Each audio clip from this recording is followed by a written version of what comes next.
congenital conditions prevent பண்ண முடியுமா, especially பிசியோதெரபிஸ்டால கன்ஜெனிட்டல் கண்டிஷன்ஸ் லைக் நம்ம சிபிஆர் இருக்கலாம், சிடிஹெச், சிடிவி, அப்புறம் விட்டமின் டிஃபிஷியன்சியால வர conditions, birth trauma, premature birth, oxygen demands, இந்த மாதிரி நிறைய ஈட்டாலஜிக்கல் ஃபேக்டர்ஸ் இருக்கு. ஸோ இந்த ஈட்டாலஜிக்கல் ஃபேக்டர்ஸ்லாம் நம்ம அப்சல்யூட்லி நம்ம ப்ரிவென்ட் பண்ணலாம். ஆனா இந்த ஜெனட்டிக்கால வரக்கூடிய conditions like cystic fibrosis, muscular dystrophy, down syndrome, இதெல்லாம் நம்ம ஜெனட்டிக்கலா வரக்கூடிய கண்டிஷன்ஸ்லாம் ப்ரிவென்ட் பண்ணுறது ரொம்ப ரொம்ப ரொம்ப கஷ்டம். ஸோ இந்த மாதிரி கண்டிஷன்ஸ் நான் எப்படி ப்ரிவென்ட் பண்ண சொல்லிடுறேன். அந்த காலத்து ஆட்கள்லாம் எப்படி கன்ஜெனிட்டல் கண்டிஷன்ஸ் ரொம்ப கம்மியா வந்துச்சு, டியூ டு அந்த பிரெக்னென்டான உமன் வந்து நிறைய மொபிலிட்டி எக்ஸசைஸ் பண்றாங்க.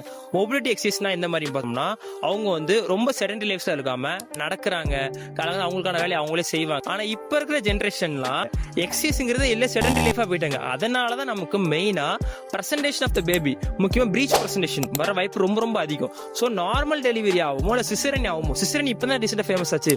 ஸோ அதெல்லாம் ஏன்னா இருக்குன்னா அந்த பிரசன்டேஷனால தான், பிரீச் பிரசன்டேஷனால மட்டுமே சிசரன் இப்போ வந்து மோஸ்ட் காமனா எல்லாரும் பண்றாங்க. சோ பிரெக்னன்ட் உமன் ப்ளீஸ் செஞ்சு மூவ்மெண்ட் பண்ணுங்க.